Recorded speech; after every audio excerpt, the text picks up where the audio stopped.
Hello mga kalingap, good evening, good evening. Kumusta po kayo? Sana nasa mabuti po kayong kalagayan. At ito, andito po kami ngayon sa Donsol, sa bahay nila ni Pinyel mga kalingap. Nakikiramay po kami dito kasama yung team kalingap mga kalingap. So yun mga kalingap, kausapin natin si Rebecca. Di ba Rebecca yung pangalan mo? Opo. Bunsong kapatid ni Pinyel mga kalingap. Kumusta po kayo Rebecca? Ngayon po medyo malungkot po sa ngayon kasi last night na lang po ni Papa, tapos bukas po yung huling araw na pinakamasakit sa amin kasi yun na lang po yung huling araw na makikita namin si Papa at makakasama. Kaya nga napakalungkot kasi isang gabi na lang at mawawala na yung tatay nyo, hindi nyo na makasama. Opo, di man lang ako nakabawi sa lahat ng sakripisyo niya. Nung umalis ka sa tatay mo, ilang taon ka? Ano po, nung 15. 15 years old? Opo. Napakabata pa. Narinig ko, may boyfriend ka na raw. Opo, live-in partner po. Live-in partner? Opo. Pero okay naman kayo? Okay naman po, mabait naman po, madiskarte. Yun ang maganda. Opo. At hindi ka naman pinabayaan? Hindi naman po. That's good.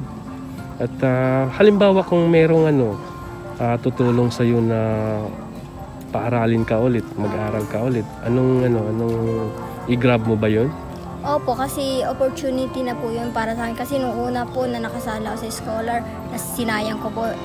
Tapos yung kung meron naman pong dadating na ganyan po, hindi ko na po yung palalampasin kasi opportunity na po yun sa akin. Gagrab ko na po yun para sa akin kasi para sa akin naman po yun, para sa amin naman po yung future na mangyayari.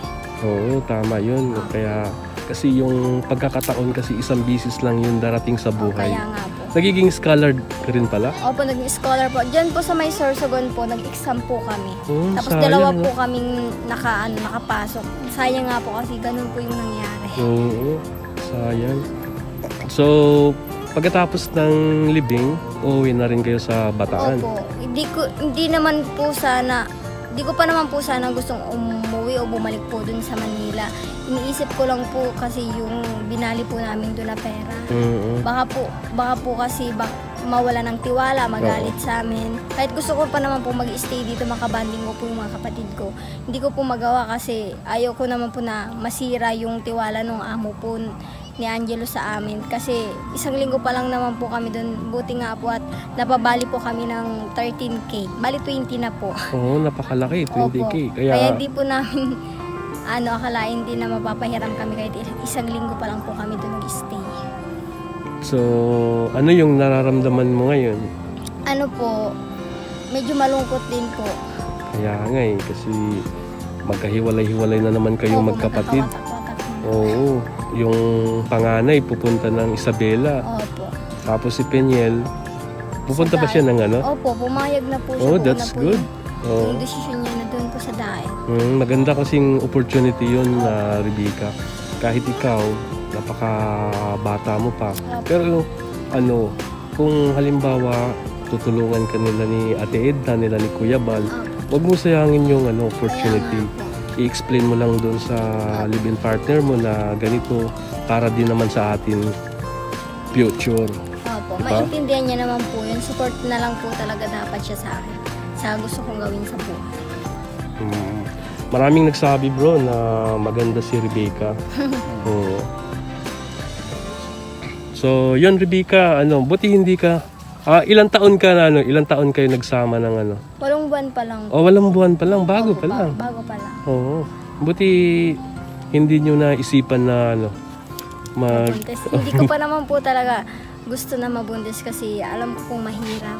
Ganito po yung nung una po na umalis ako, di po kami okay na mga kapatid ko. Siyempre po, pag nabuntis ako, wala akong karamay sa oras na mabuntis ako. Noong time na pag dumating yung oras na yun. Kaya buti na lang naisip mo rin yun na... Opo, tapos gusto ko pa rin po kasi mag-aral kaya di mo po muna ako nagpabuntis. Hirap po kasi. Oo, lalo na ngayon sa generation ngayon, napakahirap talaga pag wala kang pinag-aralan. Hanggang lang tayo, hindi naman ako pag high school ka lang, labandera o di kaya Kaya maganda makakuha ka ng vocational course o mas maganda yung makapagtapos ka ng kolehiyo. Kaya pag merong magbigay sa'yo ng isang magandang opportunity, grab mo na. Kaya nga po, Oo. sayang naman yung taon na dadaan ko tapos hindi ako makakapag-aral hanggat wala pang anak. So okay na kayo nila Piniel at saka Opo, okay naman. yung anong pangalan ng pangalan na kapatid? Elizabeth po. Elizabeth. Oh, mga unique yung mga pangalan niyo. Sa Bible po kinuha ni Oo. Papa. Elizabeth, Rebecca, tsaka Piniel. Maraming salamat. May ako pandagdag sa iyo sa sa pamasahe nyo. Papuntang Bataan kayo uwi, di ba? Opo, sa may Balanga, Bataan. Saan banda, bro? Ano yun Norte yan Norte? Mga Ilocano ng salita doon. Ano yung salita nila? May halo na. Tagalog lang po. Tagalog. Ko po dun. So, Hindi ko pa naman po kasi nakakasalamu yung mga ibang tao kasi sa bahay lang naman po kami lagi na-stay. So yun, Rebecca, pandagdag nyo sa sa pamasahe nyo, sa mga Thank you po. gastos nyo. So ano po yung masasabi nyo sa mga viewers natin? Tulad po ng sinabi ko po sa una po nag-vlog sa akin, maraming salamat po sa mga advice niyo po sa akin, sa lahat-lahat po. Tapos sa Team Kalingap din po, maraming salamat po sa pag-aasikaso at walang sawa pong pagtulong kay Papa nung nabubuhay pa po siya at kay Ate Pina. Oo, napakaswerte ni Tatay Danilo sana kaso Kaya nga, nawala lang si Tatay Danilo. Kasi pag once na nagiging part ka na ng Team Kalingap, ano na yan, forever na yung hanggat buhay ka, tuloy-tuloy yung suporta ng Team Kalingap. kaya nga po sabi ko, blessing kayo ni Lord kina Papa. Tapos Ate Pingil dahil sa nakikitang sitwasyon na baka nahihirapan, kaya gumawa si Lord ng instrumento at kayo po yung napili. Isa pa akong tanong, ano yung mga moments na hindi mo makakalimutan kay Tatay Danilo, sa tatay mo? Ano po, yung mga moment po kay Papa, yung mga mga payo niya po, tapos yung pagprotekta po sa amin sa araw-araw, tapos mga sakripisyo po. Tapos sa lahat-lahat po ng mga bagay po na ginawa sa amin ni Papa. Lalo na po sa mga mga pagpapatawa niya po kahit po na may problema. Pinapatawa po kami ni Papa, tapos pinapalakas niyo po yung loob namin, lalo na po pag may mga family problem po or sa mga eskwelahan po, nandiyan po si Papa na pinapatatag po kami sa lahat po ng bagay. Yun, thank you. At ano yung advice mo sa mga kabataan na kagaya sa iyo na napakamurang edad nagkaroon na ng live-in partner? Tulad nga po ng sinabi ko, wag po munang pairalin yung puso, maging matured po sa lahat ng bagay. Tapos unahin po muna yung pag-aaral, pag-aasikaso sa mga magulang habang buhay pa sila. Tapos maging mapag-isip po sa mga gagawin sa buhay. Tapos unahin po yung mga pangarap. Kasi lahat naman po tayo, masasabi po natin sa huli yung pagsisisi. Kaya maging matured po sa lahat. Yun, thank you Rebecca, at maraming salamat sa time, Rebecca. So yun mga kalingap, maraming salamat na binigyan tayo ng time ni Rebecca na ma-interview siya kahit na maliit lang na interview mga kalingap. Pagkatapos ng living, uuwi na sila sa kanyang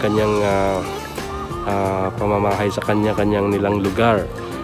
Yung si Elizabeth uuwi ng Isabela, si Rebecca uuwi ng Bataan, at si Peniel uuwi na sila ng Daet. So yun mga kalingap, wag po natin kalimutan suportahan si Kuya Bal Santos Matubang, Kalingap Rob, Ate Edna. Suportahan po natin yung advocacy nila mga kalingap para marami pa silang matutulungan. Sa lahat ng mga abroad, ng mga OFW, maraming salamat po sa inyo. God bless. Mabuhay po kayo. At shout out din kay Maring Janet Galvan Salazar. At sana mga kalingap, suportahan din natin yung YouTube channel ni Maring Janet Galvan Salazar mga kalingap.